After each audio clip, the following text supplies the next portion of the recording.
If I could sit down with the version of myself who had just filed for divorce, there are 7 things I would tell her. And I honestly believe that if I had understood these 7 lessons back then, I would have saved myself years of emotional suffering and probably thousands and thousands of dollars. Because here's what nobody tells you when you're divorcing a narcissist. The legal process is only half the battle. The emotional process is what determines whether you spend the next 6 years reclaiming your life or simply surviving your divorce. I'm Victoria McCooey, creator of She Breaks Free. My own divorce lasted 6 years, and today I help women navigate high conflict divorces with narcissistic partners without making the same painful mistakes I made. Today, I'm going to share the 7 lessons I learned the hard way. Lessons that can save you years of emotional suffering, help you make better decisions, and put you back in control of your life.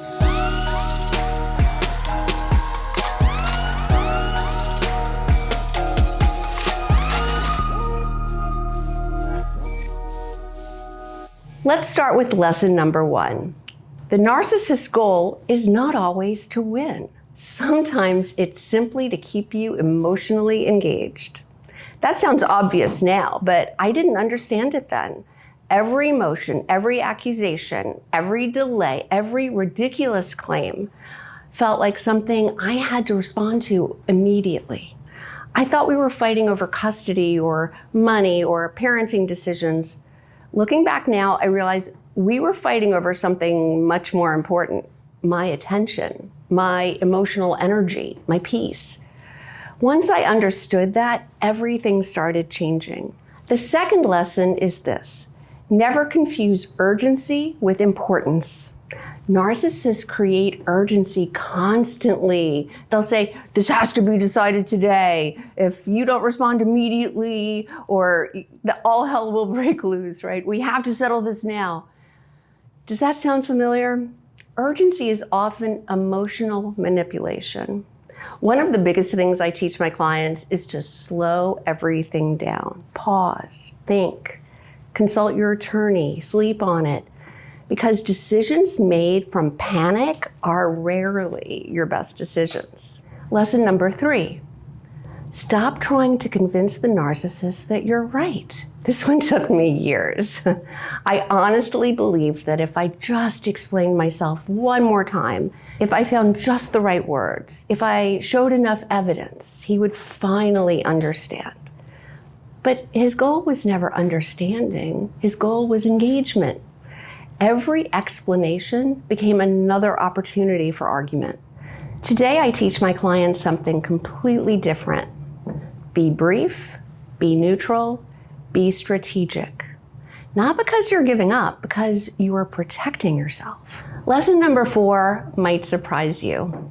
Your emotional regulation is one of your greatest legal strategies. During my divorce, I thought the court wanted to know who was right. Now I know something different. The court is watching behavior. They're watching who follows orders, who communicates reasonably, who appears emotionally stable under pressure. That doesn't mean you suppress your emotions. It means you choose where you express them. Cry with your therapist or cry with your best friend. Cry in my coaching sessions if you need to. But don't let the narcissist decide when you lose your emotional footing. Lesson number 5, build a life while the divorce is happening. This is probably the lesson I wish somebody had screamed at me. Because my divorce lasted 6 years, for 6 years, I was thinking, when this is over, then I can start living. When this is over, then I'll be able to travel or date or laugh again. I'll be able to relax. But 6 years is a long time to postpone your life. Today, I tell every client, don't wait for the divorce to end before you start rebuilding yourself. Your life is happening right now. Lesson number 6, support is not a luxury, it's a strategy. One of the biggest misconceptions I hear is, I should be able to handle this. No, this isn't a normal divorce. You're navigating legal issues, financial issues, psychological manipulation, trauma, co-parenting, sometimes all at once. No one should have to figure that out alone.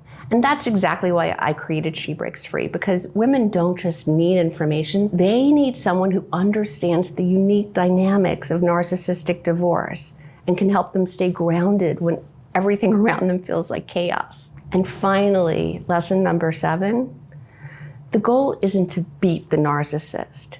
It's to stop organizing your life around them. That realization changed everything for me, because for years, my mood depended on what he did. My peace depended on whether he filed something. My happiness depended on whether court went well. He was still occupying the center of my emotional world, and that meant he still had power. Real freedom didn't begin when the divorce ended. It began when I stopped revolving around him, when I started asking, what kind of life do I want to build, instead of what is he going to do next? That was the beginning of getting myself back. So if you take one thing from this video, let it be this: you cannot change the narcissist. You cannot make them suddenly be reasonable. You cannot control what they do, but you can absolutely change how you move through this process. And sometimes that changes everything. If this video was helpful, please give it a thumbs up and don't forget to subscribe. It really helps my channel reach more women who need this information. Now, if today's lesson resonated with you, I'd really encourage you to watch my video called The Shift That Finally Sets You Free from the Narcissist. It goes deeper into the moment your healing truly begins, not when the divorce is finally over, but when the narcissist no longer occupies the center of your emotional world. If you're ready to stop organizing your life around what they're doing and start reclaiming your own peace, I think this video will really help you. And remember, you don't have to figure this out alone.